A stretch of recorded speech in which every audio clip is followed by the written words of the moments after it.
They are dinosaurs of the water. The sturgeon have lived in our rivers for about 200 million years, mostly unchanged despite the world around them changing rapidly. The Weather Network had a chance to find out more about the importance of these fish and the fight to save them. This stretch of the Fraser River between Hope and Mission is known as the heart of the Fraser, and this area in particular is the Fraser Canyon. It is the most significant area. It is where the gold rush happened.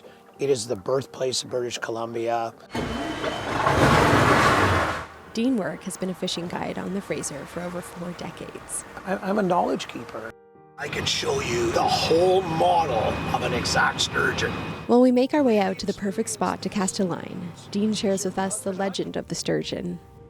There was a young lady and a young indigenous man who were in total love with each other, who seen their nations starving in the winter and wanted to do something about it. And they went to the river, and the river called to them and said that you should go into the river and we will transform you into another being. And that being was a sturgeon. It is true that these fish have a deep cultural significance, a food source for indigenous peoples during the winter months when salmon runs would dry up. They would also use parts of the fish to create medicine and oils. Stolo means people of the river.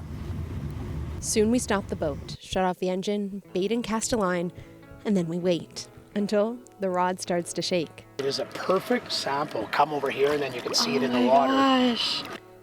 We have a juvenile sturgeon on the line, and even though it's just 100 centimeters, it's a challenge to reel.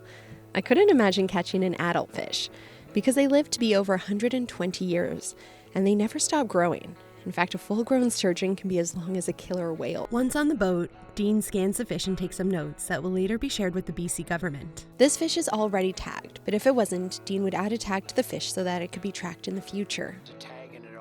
This has become an important piece of the puzzle for sturgeon. Scan this other fish. That portion of his science has led to us finding out many different things about the sturgeon that we have never known before.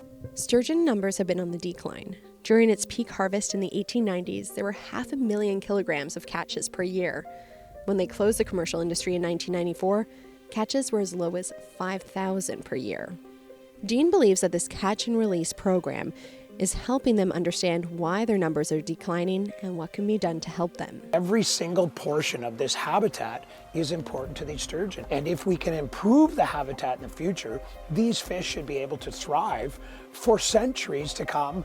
Through the research, biologists have learned some of the biggest impacts to the sturgeon, including water temperatures and loss of habitat. As we prepare to release the fish gently back into the water, I learned that saving these animals is more important now than ever. The Fraser sturgeon is the only population of sturgeon left in the world that's considered wild. Dean is working closely with indigenous governance as well as the federal and provincial government to create a new sturgeon management plan to make sure that these fish can live for another 200 million years.